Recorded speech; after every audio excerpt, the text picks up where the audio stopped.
Dear students, today we will start a new topic differentiation कि जो साढ़ा last topic as पर syllabus बचता है वो डिफरेंशिएशन का है जो मैथमेटिक्स नाल रिलेटेड है स्टैट या स्टैटिस्टिक्स या अंकड़ा विज्ञान का जो हिस्सा सी ਅਸੀਂ ਕੀਤਾ ਸੀ now what is this differentiation जिसਨੂੰ ਅਸੀਂ ਅਵਕਲ ਪੰਜਾਬੀ ਵਿੱਚ ਕਹਿੰਦੇ ਹਾਂ डिफरेंशिएशन ਦੇ ਬਾਰੇ ਸਮਝਣ ਤੋਂ ਪਹਿਲਾਂ ਅਸੀਂ ਕੁਝ ਇਸ ਦੀਆਂ ਬੁਨਿਆਦੀ ਧਾਰਨਾਵਾਂ ਸਮਝਾਂਗੇ ਕਿ ਕੀ ਹਨ ਇਹਨਾਂ ਦੇ ਉੱਪਰ ਕੋਈ ਛੋਟਾ ਸਵਾਲ ਜੋ 2 ਨੰਬਰ ਦੇ ਸ਼ਾਰਟ ਆਨਸਰ और very short answer type questions are asked in your examinations so जो बहुत छोटे प्रश्न ਹਨ ਜਿਨ੍ਹਾਂ ਦਾ 2 ਨੰਬਰ ਦੇ ਸਵਾਲ ਹੁੰਦੇ ਹਨ ਉਹਨਾਂ ਦੇ ਵਿੱਚ ਇਸ ਤਰ੍ਹਾਂ ਦੀ ਕੋਈ ਵੀ ਬੇਸਿਕ ਕਨਸੈਪਟ ਦੇ ਉੱਤੇ ਸਵਾਲ ਹੀ ਪੁੱਛਿਆ ਜਾ ਸਕਦਾ ਹੈ and moreover for the understanding of the concept of differentiation and derivatives we need to first understand these basic concepts ਕਿ ਅਵਕਲਜ ਦੀ ਧਾਰਨਾ ਸਮਝਣ ਲਈ ਸਾਨੂੰ ਇਹ ਬੁਨਿਆਦੀ ਧਾਰਨਾਵਾਂ ਕੁਝ ਸਮਝਣੀਆਂ ਪੈਣਗੀਆਂ so let us see what are these basic concepts that we use in differentiation. First, quantity, matra. A quantity means anything on which mathematical operation like subtraction, addition, multiplication, division, etc. can be performed. A quantity can be constant or variable. कि मात्रा की है ਹਾਲਾਂਕਿ ਅਸੀਂ ਮਾਤਰਾ ਨੂੰ ਇਸ ਤਰ੍ਹਾਂ ਵੀ ਸਮਝਦੇ ਕਿ ਕਿਸੇ ਚੀਜ਼ ਦੀ ਕਿੰਨੀ ਮਾਤਰਾ ਹੈ ਪਰ ਇੱਥੇ ਕਿਉਂਕਿ ਅਸੀਂ ਹੁਣ ਮੈਥਮੈਟਿਕਸ ਦੇ ਵਿੱਚ ਡੀਲ ਕਰ ਰਹੇ ਹਾਂ and in this we need to be very precise ਕਿ ਇੱਥੇ ਜੋ ਵੀ ਗੱਲ ਹੈ ਉਹ ਸਿਰਫ ਬਿਲਕੁਲ ਟੂ ਦਾ ਪੁਆਇੰਟ ਹੈ ਕੁਆਂਟੀਟੀ ਕੀ ਹੈ ਮਾਤਰਾ ਕੀ ਹੈ ਕਿ ਇੱਕ ਮਾਤਰਾ ਤੋਂ ਭਾਵ ਉਹ ਕੋਈ ਵੀ ਚੀਜ਼ ਜਿਸ ਦੇ ਉੱਤੇ ਗੁਣਾਤਮਕ ਕੰਮ ਜਿਵੇਂ ਘਟਾਓ ਜਮਾ ਗੁਣਾ ਭਾਗ ਆਦਿ ਕੀਤੇ ਜਾ ਸਕਦੇ ਹਨ ਕਿ ਕੋਈ ਵੀ ਐਸੀ ਮਾਤਰਾ ਕੋਈ ਵੀ ਵੈਲਿਊ ਜਿਸ ਦੇ ਉੱਤੇ ਅਸੀਂ ਮੈਥਮੈਟੀਕਲ ਆਪਰੇਸ਼ਨਸ ਜੋ ਹਨ ਕਿ ਅਸੀਂ ਉਸ ਦੇ ਵਿੱਚ ਕੁਝ ਐਡੀਸ਼ਨ ਵੀ ਕਰ ਸਕਦੇ ਹਾਂ ਕੁਝ ਸਬਟ੍ਰੈਕਸ਼ਨ ਘਟਾਓ ਵੀ ਕਰ ਸਕਦੇ ਹਾਂ ਜੋੜ ਵੀ ਕਰ ਸਕਦੇ ਹਾਂ ਉਸ ਦੀ ਗੁਣਾ ਵੀ ਕਰ ਸਕਦੇ ਹਾਂ ਭਾਗ ਵੀ ਕਰ ਸਕਦੇ ਹਾਂ ਆਦਿ ਉਸ ਨੂੰ ਅਸੀਂ ਇੱਕ ਮਾਤਰਾ ਜਾਂ ਕੁਆਂਟੀਟੀ ਕਹਿੰਦੇ ਹਾਂ ਇਹ quantity can be of 2 types it can be a constant or variable ਕਿ ਇੱਕ ਮਾਤਰਾ ਜੋ ਹੈ ਉਹ ਸਥਿਰ ਜਾਂ ਅਸੀਂ ਉਸ ਨੂੰ ਚਰ ਜੋ ਕਿ ਬਦਲਦੀ ਹੈ ਜਿਸ ਵਿੱਚ ਪਰਿਵਰਤਨ ਆਉਂਦਾ ਹੈ ਕਹਿ ਸਕਦੇ ਹਾਂ so what is a constant and what is a variable by constant we mean any quantity which retains the same value throughout any problem or mathematical investigation. Constant are of 2 types, absolute constant and arbitrary constant. ਕਿ ਸਥਿਰ ਤੋਂ ਭਾਵ ਉਸ ਮਾਤਰਾ ਤੋਂ ਹੈ ਜਿਹੜੀ ਕਿਸੇ ਵੀ ਸਮੱਸਿਆ ਜਾਂ ਗਣਿਤਿਕ ਖੋਜ ਹੈ ਉਸ ਵਿੱਚ ਉਹੀ ਮੁੱਲ ਰੱਖਦੀ ਹੈ ਜਿਸ ਦਾ ਮੁੱਲ ਜੋ ਉਸ ਦਾ ਮੁੱਲ ਹੈ ਉਹ ਬਦਲਦਾ ਨਹੀਂ ਹੈ it is constant because it retains the same value throughout the mathematical investigation or problem ਕਿ ਜੇ ਅਸੀਂ ਕੁਝ mathematical operation ਦੇਖ ਰਹੇ ਹਾਂ ਜਾਂ mathematical investigation ਕੋਈ ਵੀ ਕਰ ਰਹੇ ਹਾਂ ਮੀਨਸ ਅਸੀਂ ਕੋਈ ਥਿਊਰਮ ਹੱਲ ਕਰ ਰਹੇ ਹਾਂ ਸਵਾਲ ਹੱਲ ਕਰ ਰਹੇ ਹਾਂ ਤਾਂ ਉਹਦੇ ਵਿੱਚ ਜੋ ਇਸ ਦੀ ਵੈਲਿਊ ਹੈ ਉਹ ਇਸ ਦਾ ਮੁੱਲ ਬਦਲੇਗਾ ਨਹੀਂ it is called constant. So by constant means any quantity which retains the same value throughout any problem or mathematical investigation ਕਿ ਸਥਿਰ ਹੈ ਇਸ ਵਿੱਚ ਪਰਿਵਰਤਨ ਨਹੀਂ ਹੋਏਗਾ ਇਹ 2 ਤਰ੍ਹਾਂ ਦੇ ਹੁੰਦੇ ਹਨ ਐਬਸੋਲਿਊਟ ਐਂਡ ਆਰਬਿਟਰੀ ਨਿਰਪੇਖ ਸਥਿਰ ਅਤੇ ਫਰਜ਼ੀ ਸਥਿਰ then absolute constant and arbitrary constant.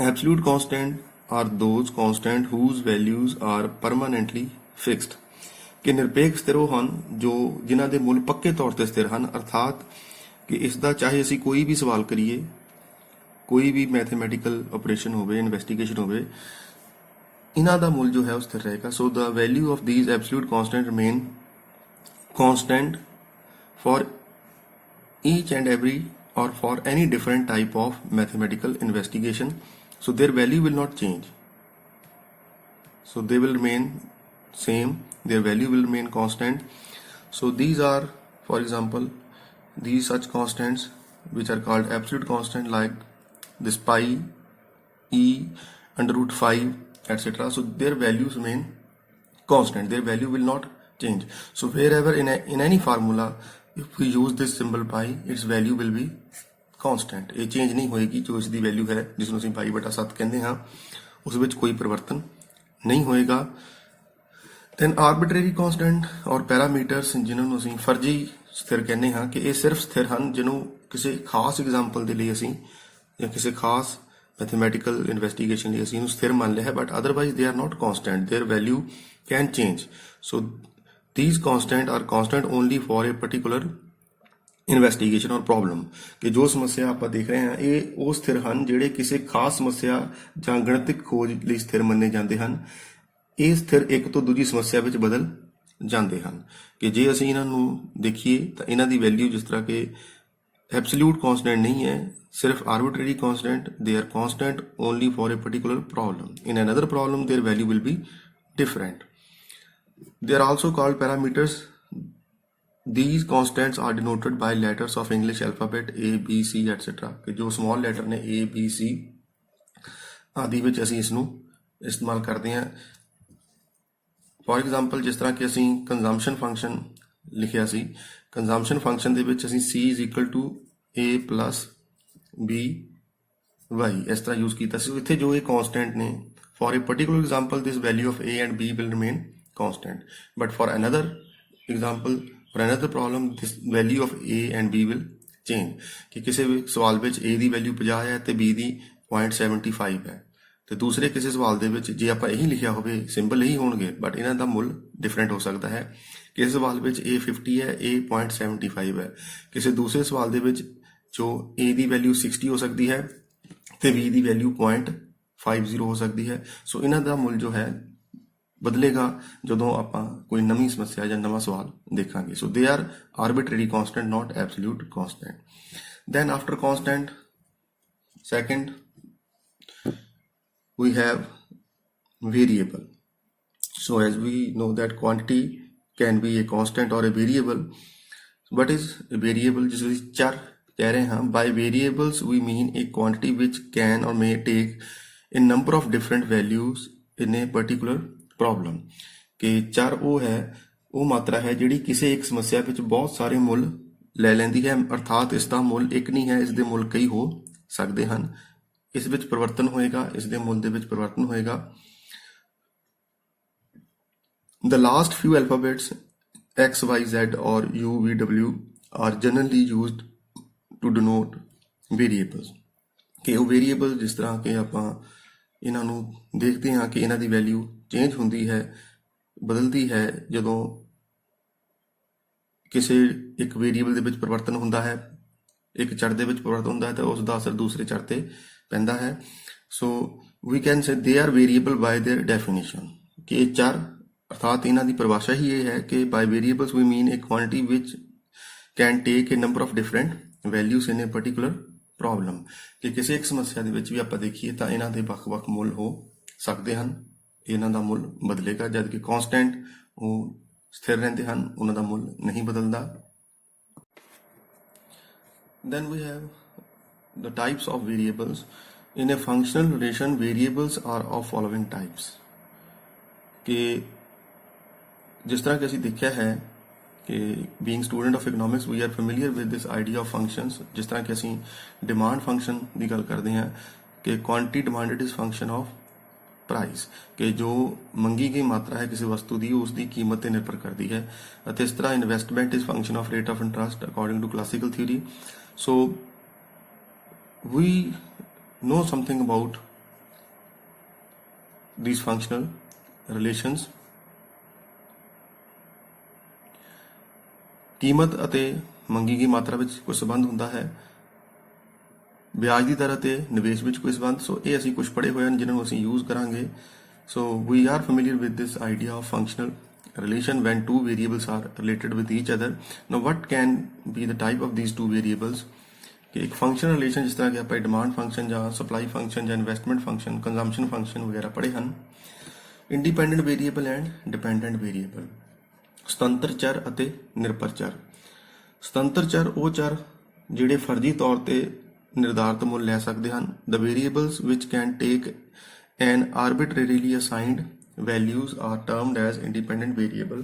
ਕਿ ਅਸੀਂ ਜੋ ਇਹ ਰਿਲੇਸ਼ਨ ਆਪਾਂ ਦੇਖ ਰਹੇ ਹਾਂ ਫੰਕਸ਼ਨ ਰਿਲੇਸ਼ਨ, ਕਿ ਦੋ ਵੇਰੀਏਬਲ ਵਿੱਚ ਕੋਈ ਸੰਬੰਧ ਹੈ ਤਾਂ ਜੋ ਇਹ P ਜਿਸ ਤਰ੍ਹਾਂ ਕਿ ਪ੍ਰਾਈਸ ਕਿਹਾ ਜਾ ਰਿਹਾ ਹੈ ਤਾਂ ਜੇ ਅਸੀਂ ਪ੍ਰਾਈਸ ਦੀ ਕੋਈ ਮਾਤਰਾ ਲੈ ਲਈਏ ਤਾਂ ਇਸ ਦੇ ਅਨੁਸਾਰ ਕੁਆਂਟੀਟੀ ਡਿਮਾਂਡਡ ਦੀ ਕੋਈ ਮਾਤਰਾ ਕਿ ਜੋ ਮੰਗੀ ਗਈ ਮਾਤਰਾ ਹੈ ਕਿਸੇ ਵਸਤੂ ਦੀ ਮੰਗ ਹੈ ਉਸ ਦੀ ਮਾਤਰਾ ਹੈ ਉਹ ਆਪਾਂ ਦੇਖਾਂਗੇ।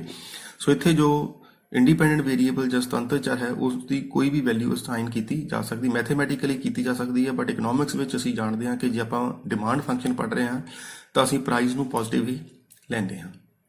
ਸੋ ਜੋ ਆਪਾਂ ਦੇਖਾਂਗੇ ਅੱਗੇ, ਸੋ ਇੰਡੀਪੈਂਡੈਂਟ ਵੇਰੀਏਬਲ ਜੋ ਕਿ ਦੂਸਰੇ ਤੇ ਡਿਪੈਂਡ, ਜਿਸ ਦਾ ਮੁੱਲ ਦੂਸਰੇ ਤੇ ਨਿਰਭਰ ਨਹੀਂ ਕਰਦਾ।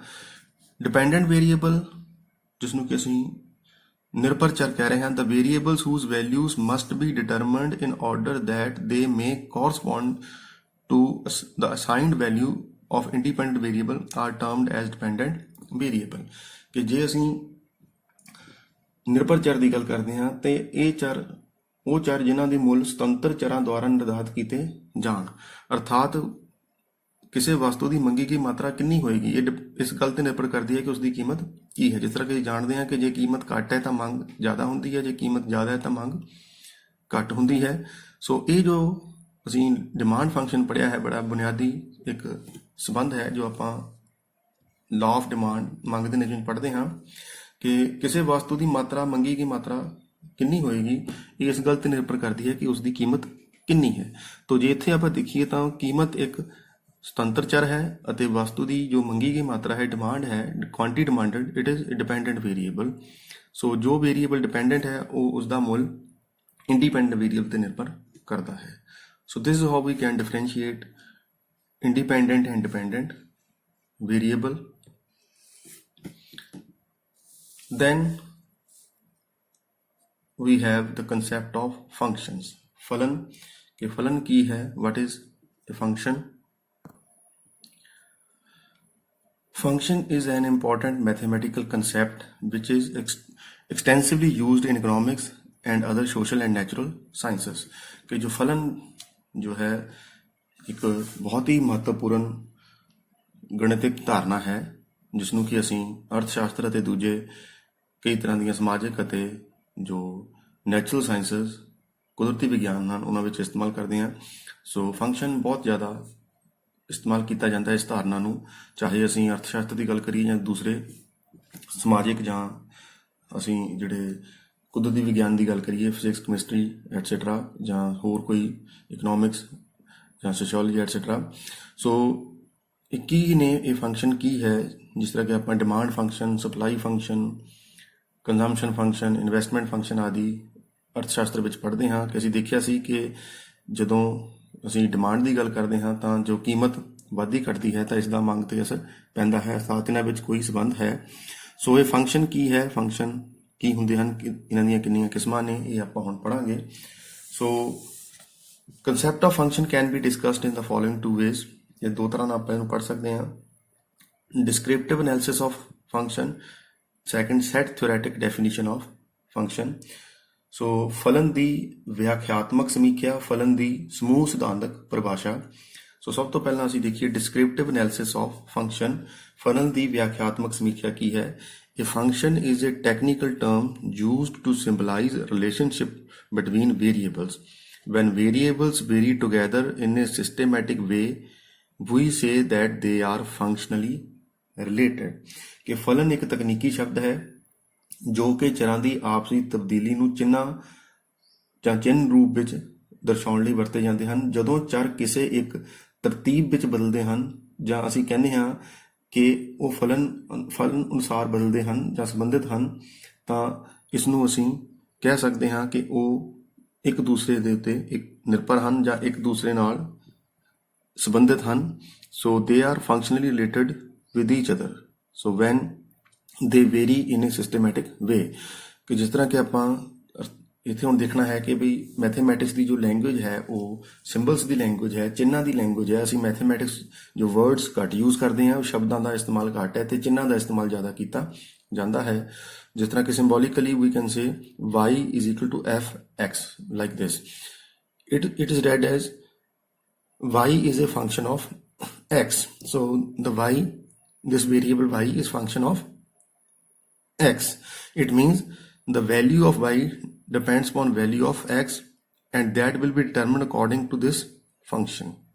ਸੋ f ਜਦੋਂ ਅਸੀਂ ਇਸ ਤਰ੍ਹਾਂ f ਪਾਤਾ ਤਾਂ ਇਹਦਾ ਅਰਥ ਇਹ ਬਣ ਜਾਂਦਾ ਹੈ ਕਿ ਇਹਨਾਂ ਦੋਨਾਂ ਵਿੱਚ ਕੋਈ ਸਬੰਧ ਹੈ। ਫਿਰ ਐਗਜ਼ਾਮਪਲ ਲਈ ਜਾਏ ਕਿ ਜਿਸ ਤਰ੍ਹਾਂ ਅਸੀਂ ਕਹੀਏ ਕਿ quantity demanded is function of price. ਜਦੋਂ ਇਕਨੋਮਿਕਸ 'ਚ ਆਪਾਂ ਇਸ ਤਰ੍ਹਾਂ ਲਿਖਦੇ ਹਾਂ ਤਾਂ ਇਸ ਦਾ ਅਰਥ ਇਹ ਬਣ ਜਾਂਦਾ ਹੈ ਕਿ ਇਹ ਜੋ ਮਾਤਰਾ ਹੈ ਕਿਸੇ ਵਸਤੂ ਦੀ ਜੋ ਮੰਗੀ ਗਈ ਕੁਆਂਟੀਟੀ ਡਿਮਾਂਡਡ, ਇਹ ਕੀਮਤ ਤੇ ਨਿਰਭਰ ਕਰਦੀ ਹੈ। ਹੁਣ ਇਹ f ਜੋ ਹੈ ਇਹ ਦੋਨਾਂ ਦੇ ਕਿਸੇ ਸੰਬੰਧ ਨੂੰ ਦਰਸਾਏਗਾ ਕਿ ਦਿਸ quantity demanded and price they are related with each other।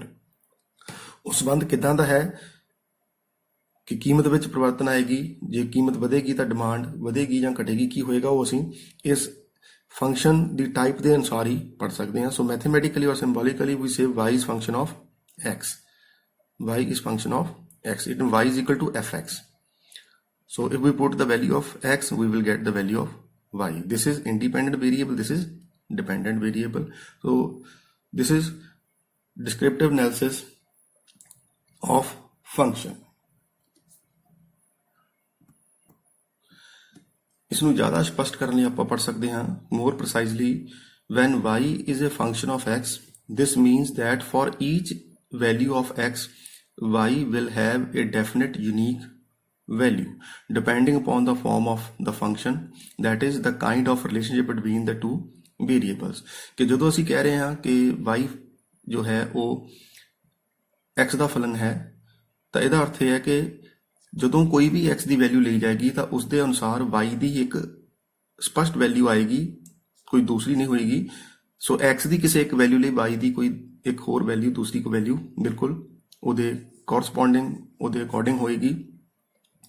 ਤੇ ਉਹ ਵੈਲਿਊ ਕੀ ਹੋਏਗੀ ਇਸ ਗੱਲ ਤੇ ਨਿਰਭਰ ਕਰਦਾ ਹੈ ਕਿ ਫਲਨ ਕਿਸ ਤਰ੍ਹਾਂ ਦਾ ਹੈ, ਸੰਬੰਧ ਕਿਸ ਤਰ੍ਹਾਂ ਦਾ। ਜਿਸ ਤਰ੍ਹਾਂ ਕਿ ਆਪਾਂ ਕਿਹਾ ਸੀ ਕਿ ਡਿਮਾਂਡ ਫੰਕਸ਼ਨ, ਹੁਣ ਅਸੀਂ ਜਾਣਦੇ ਹਾਂ ਕਿ ਡਿਮਾਂਡ ਕੁਆਂਟੀਟੀ ਡਿਮਾਂਡਡ ਅਤੇ ਪ੍ਰਾਈਸ ਵਿੱਚ ਕਿੱਦਾਂ ਦਾ ਸੰਬੰਧ ਹੈ ਕਿ ਜੇਕਰ ਕੀਮਤ ਵਧੇਗੀ ਤਾਂ ਅਸੀਂ ਜਾਣਦੇ ਹਾਂ ਕਿ ਮੰਗ ਥੋੜੀ ਜਿਹੀ ਉਹ ਘਟ ਜਾਂਦੀ ਹੈ। ਸੋ ਜਦੋਂ ਵੀ ਆਪਾਂ ਪ੍ਰਾਈਸ ਦੀ ਵੈਲਿਊ ਕੁਝ ਲੈਂਦੇ ਹਾਂ, ਡਿਮਾਂਡ ਫੰਕਸ਼ਨ ਦੇਖਦੇ ਹਾਂ, ਤਾਂ ਜਦੋਂ ਪ੍ਰਾਈਸ ਸਪੋਜ਼ ਅਸੀਂ ਕਿਸੇ ਵਸਤੂ ਦੀ ਕੀਮਤ 5 ਰੁਪਏ ਲੈ ਰਹੇ ਹਾਂ ਤਾਂ ਜਦੋਂ ਪ੍ਰਾਈਸ 5 ਰੁਪਏ ਹੈ ਤਾਂ ਕੁਆਂਟੀਟੀ ਡਿਮਾਂਡਡ ਸਪੋਜ਼ ਉਸ ਦੀਆਂ 8 unit demanded, quantity demanded is of 8 unit, then if we increase the price, say price increases from 5 to 7 rupees and then quantity demanded can fall to say 6।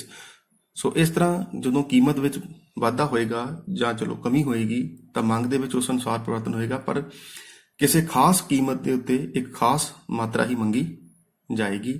ਸੋ ਇਸ ਤਰ੍ਹਾਂ ਦੇ ਨਾਲ ਆਪਾਂ ਪੜ੍ਹਦੇ ਹਾਂ ਕਿ ਜਦੋਂ ਜੋ ਇਹ ਕਿਹਾ ਗਿਆ ਇਸ ਦਾ ਅਰਥ ਇਹੀ ਹੈ ਕਿ when y is function of x this means that for each value of x y will have a definite unique value। this function can be thought as a rule with which we can transform x values into their associated y values। ਕਿ ਅਸੀਂ ਕਹਿ ਸਕਦੇ ਹਾਂ ਕਿ ਕੋਈ ਇਸ ਤਰ੍ਹਾਂ ਦਾ ਸੰਬੰਧ ਹੈ ਜਿਸ ਦੇ ਵਿੱਚ ਅਸੀਂ ਕਿਸੇ ਵੀ x ਵੈਲਿਊ ਲਈ y ਦੀ ਕੋਈ ਵੈਲਿਊ ਲੱਭ ਸਕਦੇ ਹਾਂ ਜੋ ਉਸ ਦੇ ਅਨੁਸਾਰ ਹੋਏਗੀ। ਜਿਸ ਤਰ੍ਹਾਂ ਕਿ ਕਿਹਾ ਜਾਏ ਕਿ y is equal to x square, it means y is always equal to the square of x। ਸੋ ਅਸੀਂ ਜੇ x ਦੀ ਕੋਈ ਵੈਲਿਊ 2 ਪੁੱਟ ਕਰਾਂਗੇ ਤਾਂ y ਦੀ ਵੈਲਿਊ 4 ਆ ਜਾਏਗੀ, ਜੇ x ਦੀ ਵੈਲਿਊ 4 ਪੁੱਟ ਕਰਾਂਗੇ ਤਾਂ y ਦੀ ਵੈਲਿਊ 16 ਆ ਜਾਏਗੀ। ਸੋ ਇਸ ਤਰ੍ਹਾਂ ਨਾਲ ਫੰਕਸ਼ਨ ਕੀ ਹੈ, thus the function can be thought as a rule with which we can transform x value into their associated y। ਸੋ ਅਸੀਂ ਇਹ ਕਹਿ ਸਕਦੇ ਹਾਂ ਕਿ ਨਿਯਮ ਕੇ ਫਲਨ ਨੂੰ ਇੱਕ ਨਿਯਮ ਸਮਝਿਆ ਜਾ ਸਕਦਾ ਹੈ ਜਿਸ ਨਾਲ ਅਸੀਂ x ਦੇ ਮੁੱਲਾਂ ਨੂੰ ਉਹਨਾਂ ਨਾਲ ਜੁੜੇ ਹੋਏ y ਦੇ ਮੁੱਲਾਂ ਵਿੱਚ ਬਦਲ ਸਕਦੇ ਹਾਂ। So this is first descriptive analysis of function or ਫਲਨ ਦੀ ਵਿਆਖਿਆਤਮਕ ਸਮੀਖਿਆ। Then set theoretic definition of function. ਫਲਨ ਦੀ ਸਮੂਹ ਸਿਧਾਂਤਕ ਪਰਿਭਾਸ਼ਾ, ਜਿਸ ਤਰ੍ਹਾਂ ਕਿ ਆਪਾਂ ਸੈਟ ਥਿਊਰੀ ਪੜ੍ਹੀ ਹੈ, ਸੋ ਉਸ ਦਾ ਇਸਤੇਮਾਲ ਕੀਤਾ ਜਾਏਗਾ। ਅਰਥਾਤ ਅਸੀਂ ਸੈਟ ਦੀ ਲੈਂਗੁਏਜ ਦੇ ਵਿੱਚ ਅਸੀਂ ਫਲਨ ਨੂੰ ਕਿਸ ਤਰ੍ਹਾਂ ਡਿਸਕ੍ਰਾਈਬ ਕਰਦੇ ਹਾਂ, ਦਰਸਾਉਂਦੇ ਹਾਂ, ਦੱਸਦੇ ਹਾਂ, ਪਰਿਭਾਸ਼ਿਤ ਕਰਦੇ ਹਾਂ। ਪਰ ਜ਼ਿਆਦਾਤਰ ਅਸੀਂ ਜੋ ਪਹਿਲੀ ਡਿਸਕ੍ਰਿਪਟਿਵ ਐਨਾਲਿਸਿਸ ਆਫ ਫੰਕਸ਼ਨ ਪੜ੍ਹਿਆ ਹੈ ਉਹੀ ਇਸਤੇਮਾਲ ਕਰਾਂਗੇ। Now what is this set theoretic definition of function? In the language of sets, how we can define function? Let S and T be two non-empty sets। कि S ਤੇ T ਦੋ ਸਮੂਹ ਹਨ non-empty। a function f from S to t written as f such that S to t. So this function f S to t is a relation in which every element x of S correspond to only one element y of t. अर्थात एक फलन f s ਤੋਂ t ਤੱਕ ਜੋ ਕਿ ਇਸ ਤਰ੍ਹਾਂ ਲਿਖਿਆ ਜਾਂਦਾ ਹੈ f colon s to t ਇੱਕ ਸੰਬੰਧ ਹੈ ਜਿਸ ਵਿੱਚ s ਦਾ ਹਰੇਕ ਅੰਸ਼ x t ਦੇ y ਅੰਸ਼ ਦੇ ਇੱਕ ਇੱਕ ਸੰਗਤੀ ਹੈ। ਸੋ ਇਸ ਨੂੰ ਜਿਸ ਤਰ੍ਹਾਂ ਕਿ ਆਪਾਂ y is function of x। ਸੋ ਜੋ ਅਸੀਂ s ਤੇ t ਦੇ ਵਿੱਚ ਕੋਈ ਫੰਕਸ਼ਨਲ ਰਿਲੇਸ਼ਨ ਦੱਸ ਰਹੇ ਹਾਂ ਕਿ ਕੋਈ ਸੈਟ x ਹੈ ਉਸ ਦੇ ਵਿੱਚ ਜੋ x ਦੀ ਵੈਲਿਊ ਹੈ ਉਹਦੇ ਕੋਰਸਪੋਂਡੈਂਟ t ਸੈਟ ਦੇ ਵਿੱਚ y ਦੀ ਇੱਕ ਇੱਕ ਵੈਲਿਊ ਹੈ। ਜਿਸ ਤਰ੍ਹਾਂ ਕਿ ਆਪਾਂ ਇਹ ਜੇ ਸੈਟ ਲਿਖੀਏ s ਸੈਟ ਨੂੰ ਆਪਾਂ ਲਿਖਿਆ ਹੈ 1 2 3 4 5 ਇਹਦੇ ਐਲੀਮੈਂਟ ਹਨ ਤੇ t ਸੈਟ ਜੋ ਹੈ 3 6 9 12 15। ਤਾਂ ਅਸੀਂ ਦੇਖ ਰਹੇ ਹਾਂ ਕਿ ਇੱਥੇ ਜੋ s ਸੈਟ ਹੈ ਇਸ ਦੇ ਵਿੱਚ x ਆਪਾਂ ਲਿਆ ਹੈ ਇਸ ਦੀ ਐਲੀਮੈਂਟ ਸਾਰੇ ਕਾਮਨ ਐਲੀਮੈਂਟ। ਸੋ ਇੱਥੇ 1 ਹੈ ਤਾਂ ਇਹਦੇ ਕੋਰਸਪੋਂਡੈਂਸ ਇੱਧਰ y ਦੀ ਵੈਲਿਊ 3 ਹੈ। ਇੱਧਰ x ਦੀ ਵੈਲਿਊ 2 ਹੈ ਤੇ ਇਹਦੇ ਕੋਰਸਪੋਂਡੈਂਸ y ਦੀ ਵੈਲਿਊ t ਸੈਟ ਦੇ ਵਿੱਚ 6 ਹੈ। ਇੱਧਰ 3 ਹੈ ਇੱਧਰ 9 ਹੈ 4 12 ਤੇ 5 ਦੇ ਨਾਲ ਸੰਬੰਧਿਤ 15। And this function f s to t defines y is equal to 3x। ਸੋ ਅਸੀਂ ਇਸ ਤਰ੍ਹਾਂ ਲਿਖ ਸਕਦੇ ਹਾਂ ਕਿ y is equal to 3x। So x belongs to set s, y belongs to set t। To each x belong to s there corresponds only one y that belongs to t। ਕਿ ਜੇ ਅਸੀਂ ਇਹਨਾਂ ਨੂੰ ਇਸ ਤਰ੍ਹਾਂ ordered pair ਦੇ ਵਿੱਚ ਲਿਖੀਏ ਕਿ ਦੋ ਪੇਅਰ ਬਣ ਜਾਣਗੇ ਜਿਹਨੂੰ ਅਸੀਂ ਆਰਡਰਡ ਪੇਅਰ ਕਹਿੰਦੇ ਹਾਂ ਕਿ ਸੈਟ s ਦੇ ਕਿਸੇ ਇੱਕ ਵੈਲਿਊ x ਦੇ ਲਈ ਉਹਦੇ ਅਕੋਰਡਿੰਗ ਇੱਕ ਦੂਸਰੀ ਵੈਲਿਊ ਜੋ ਹੈ t ਸੈਟ ਦੇ ਵਿੱਚ y ਦੀ ਹੋਏਗੀ। ਕਿ ਜਿਸ ਤਰ੍ਹਾਂ ਅਸੀਂ ਪੜ੍ਹ ਰਹੇ ਹਾਂ ਕਿ ਜੇ function y is equal to 3x ਹੈ ਤਾਂ ਦੋ ਸੈਟ ਸਾਡੇ ਕੋਲ ਜੋ s ਤੇ t ਹਨ। ਤਾਂ ਅਸੀਂ ਇਹ ਦੇਖ ਰਹੇ ਹਾਂ ਕਿ to each x belong to s there corresponds only one y belongs to t। So x ਦੀ ਕਿਸੇ ਇੱਕ ਵੈਲਿਊ ਲਈ ਇੱਧਰ s ਸੈਟ ਦੇ ਵਿੱਚ ਦੂਸਰੇ ਸੈਟ t ਦੇ ਵਿੱਚ y ਦੀ ਇੱਕ ਹੀ ਵੈਲਿਊ ਹੋਏਗੀ ਜੋ ਇਸ ਨਾਲ ਸੰਬੰਧਿਤ ਹੈ। ਤਾਂ ਅਸੀਂ ਉਹਨਾਂ ਦੇ ਆਰਡਰਡ ਪੇਅਰ ਬਣਾ ਸਕਦੇ ਹਾਂ ਇਸ ਫੰਕਸ਼ਨ ਦੇ ਅਕੋਰਡਿੰਗ ਕਿ ਜੇ ਅਸੀਂ x ਦੀ ਵੈਲਿਊ 1 ਲਿਖੀ ਹੈ ਇਹ put here 1 we get y 3, x is 2 we get y 6। so 1 3 2 6 we get x is equal to 3 which belongs to set s, we get y here in set t 9। so 1 3 2 6 3 9 4 12 5 15। so every element of s has a corresponding element in t। so there is a function relation s to t y is equal to 3x। this means f is a function from s to t given by this y is equal to 3x। here s, this set s is called domain and t range of the function। so this is how we can explain functions according to the set theoretic definition।